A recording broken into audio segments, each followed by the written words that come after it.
Bonjour à tous. Nous allons parler aujourd'hui de l'anémie, des carences en fer, de la fatigue qui peut en écouler.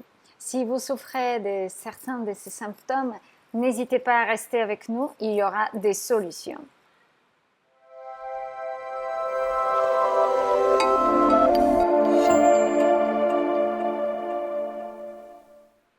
Avec Carolina, expert en alimentation vivante et végétale, je vous enseigne tous les jours comment utiliser des aliments que vous trouvez autour de vous pour aller mieux et dépasser vos challenges dans la vie, vos soucis de santé, vos stress et vos angoisses quotidiennes.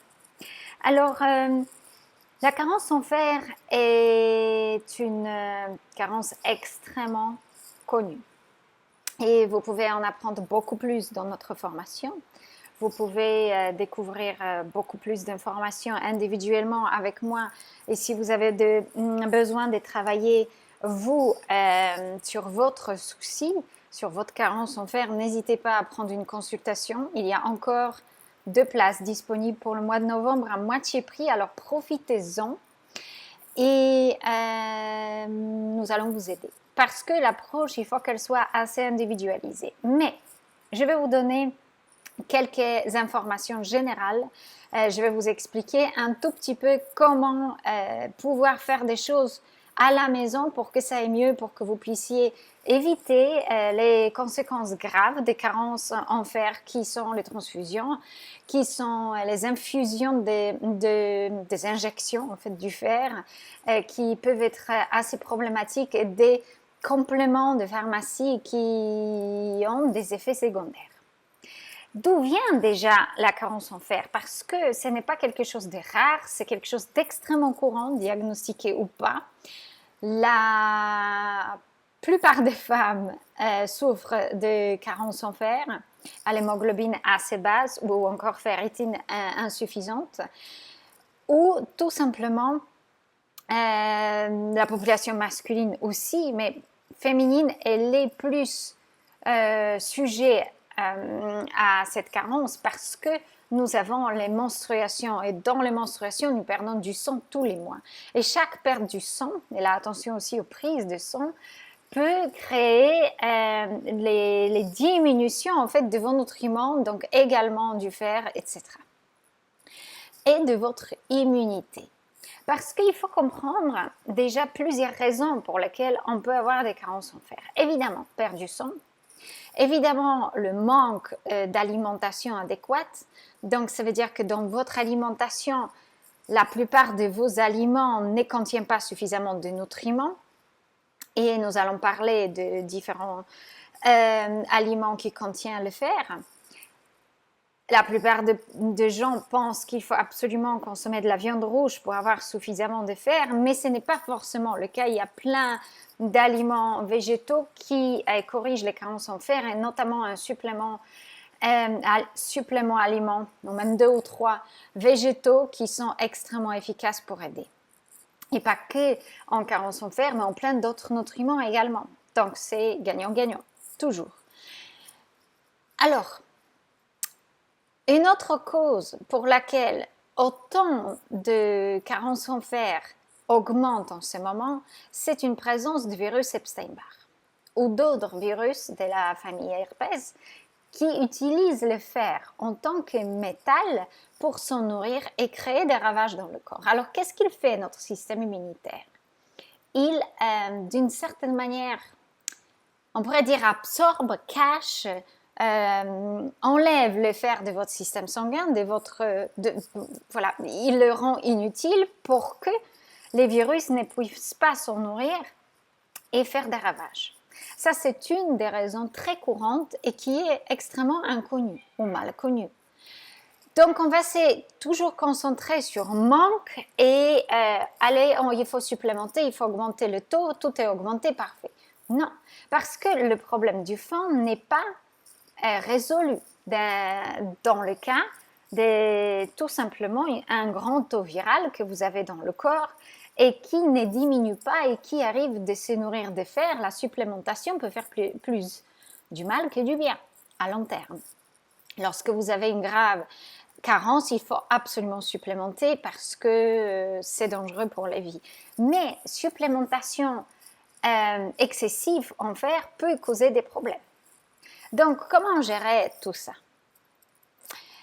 Parfois même, des suppléments ne marchent pas vraiment et le fer n'augmente pas de toute manière. Donc, vous avez double l'action à ce moment-là. Donc, le système immunitaire travaille en votre faveur et désactive tout le fer qui arrive dans votre système, mais aussi une dysbiose, les problèmes intestinaux, une malabsorption aussi est une grande cause d'anémie.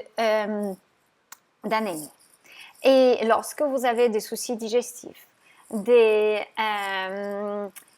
empoisonnements alimentaires, des périodes de grande diarrhée, etc., vous êtes très susceptible d'avoir ou de développer également une carence en fer, mais comme dans plein d'autres nutriments dans votre corps.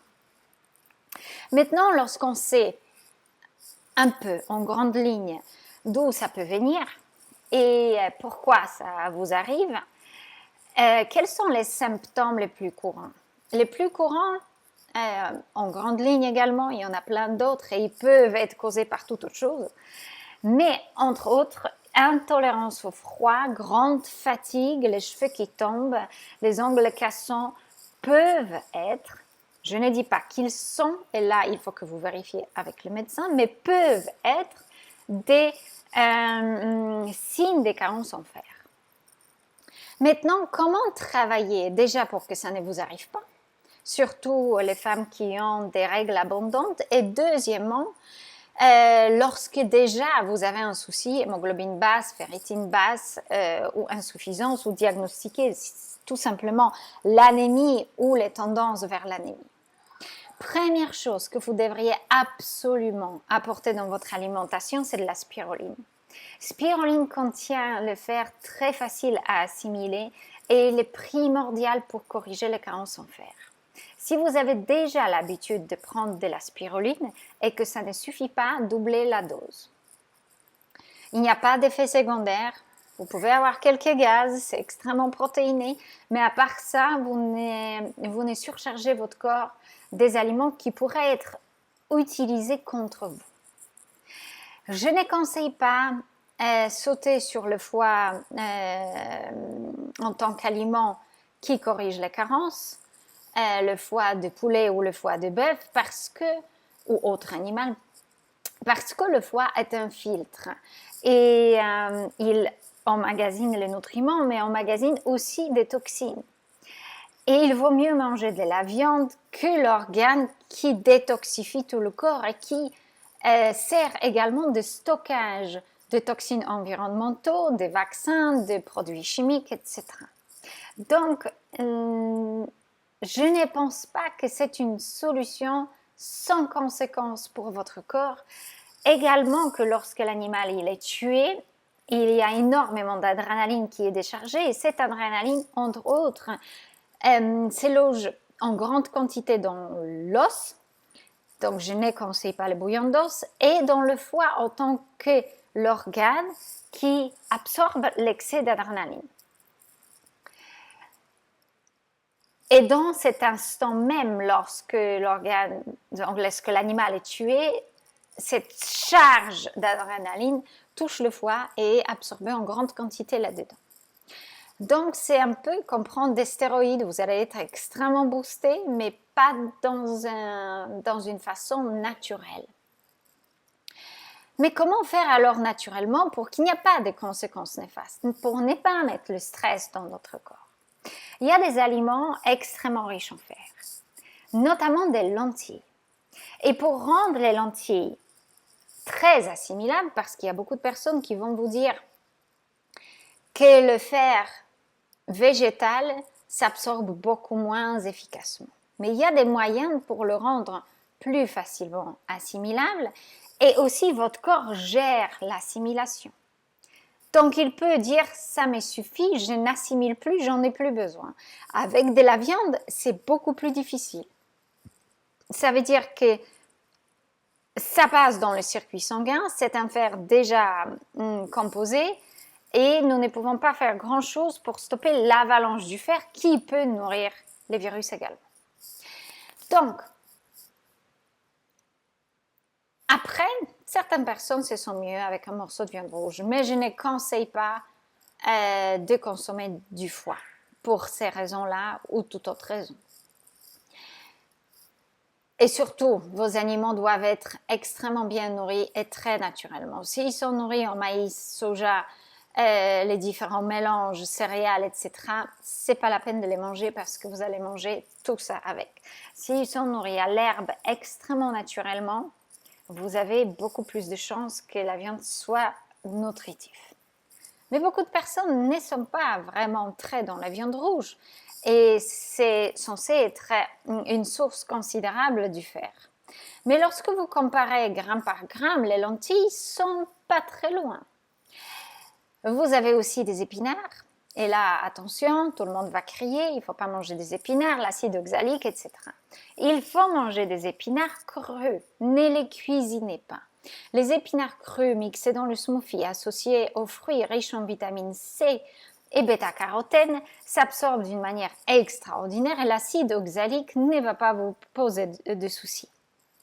Une autre plante médicinale pour aliments médicinal pour utiliser contre la carence en fer qui est très efficace, ce sont les blettes.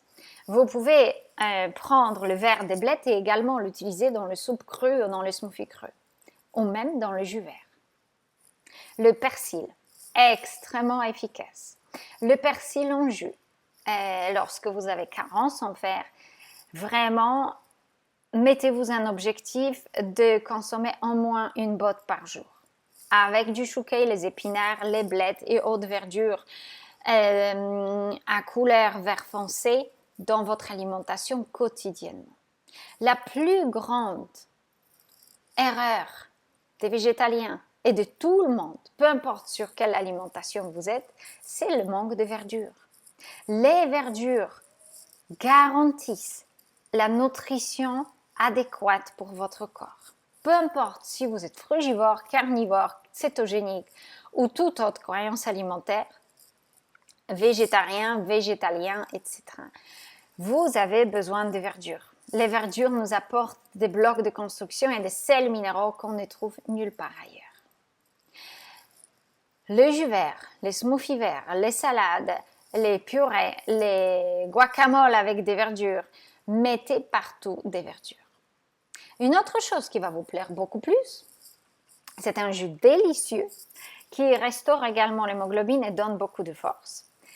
Vous prenez une betterave moyenne, une grosse carotte ou si elles sont taille normale, nous avons des énormes carottes, alors je pense que je devrais dire 2-3 carottes.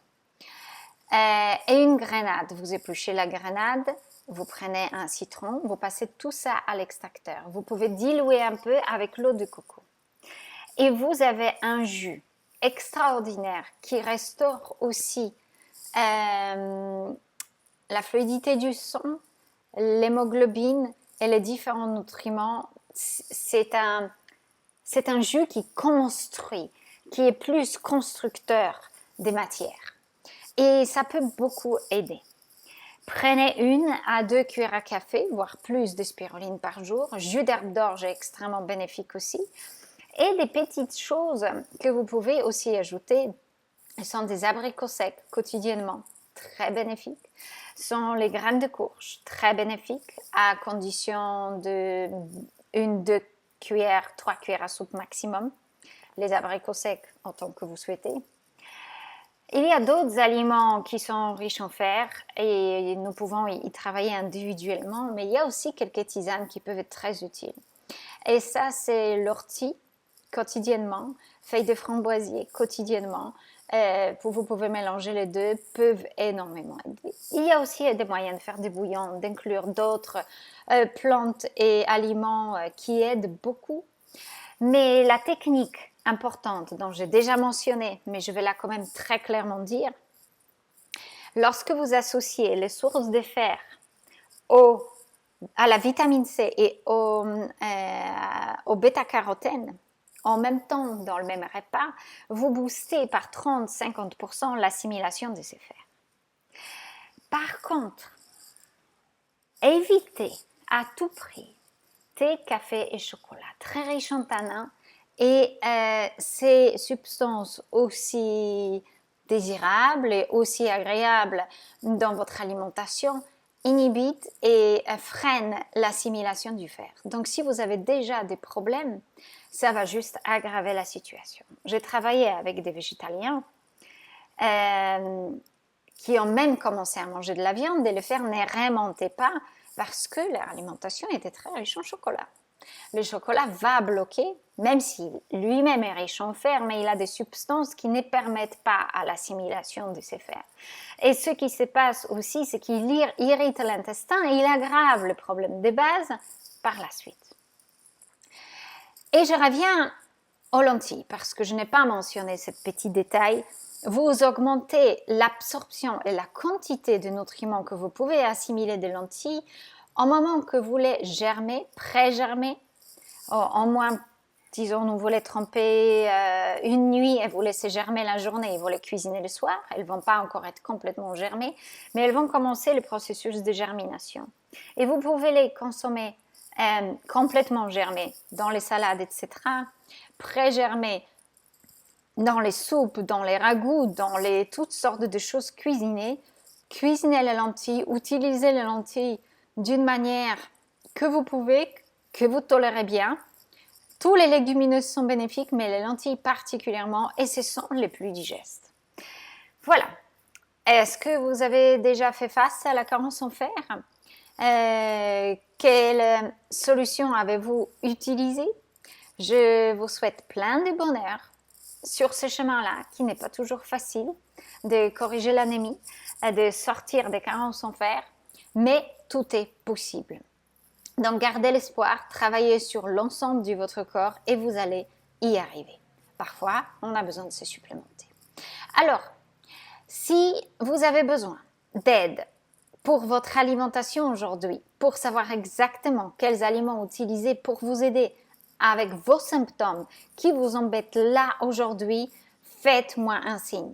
Vous allez sur le site alchimiedéveil.com, dernière 2 places pour la consultation à moitié prix. Si vous êtes réactif, qui sait? Peut-être je vais ouvrir d'autres créneaux pour le mois de décembre, puisque j'adore travailler avec vous et j'aime beaucoup vous aider. Alors n'hésitez pas, c'est le moment. Et à partir du mois de janvier, vous pouvez déjà réserver programme transformation. 10 semaines d'enseignement avec moi individuellement, plus 5 consultations ou 10 petits rendez-vous toutes les semaines. C'est avec vous que je vais voir l'organisation de tout ça. Vous avez l'accès aux cours, mon accompagnement, des consultations et vous pouvez avancer à grands pas pendant 10 semaines intenses avec moi à moitié prix. Jamais vu, ça n'a jamais été ainsi. Les gens qui ont fait le programme transformation ont toujours été extrêmement ravis. La formation d'1 an, donc plus longue, est toujours disponible en grande promotion. Alors n'hésitez pas aussi. Consultation, programme transformation et la formation sont en promotion. Profitez-en maintenant. Prenez votre santé dans vos mains et prenez soin de vous parce qu'on peut réparer, corriger et obtenir plein de merveilleuses choses de votre corps. Il a juste besoin des outils. Et ces outils sont autour de vous. Il faut juste apprendre. Et ce que moi je fais, c'est que je vous apprends, je vous montre le chemin. Le travail, c'est vous qui allez le faire. Et vous pouvez obtenir des résultats incroyables. Je vous souhaite plein de bonheur. J'attends avec impatience vos commentaires. Peut-être vous avez une autre recette pour corriger les carences en fer. Et je veux bien regarder vos histoires. Et je vous retrouve ici la prochaine fois sur la chaîne Alchimie d'éveil, sur le site alchimiedéveil.com, page contact, et vous me contactez, vous m'écrivez un mail et je vais vous aider. À très bientôt.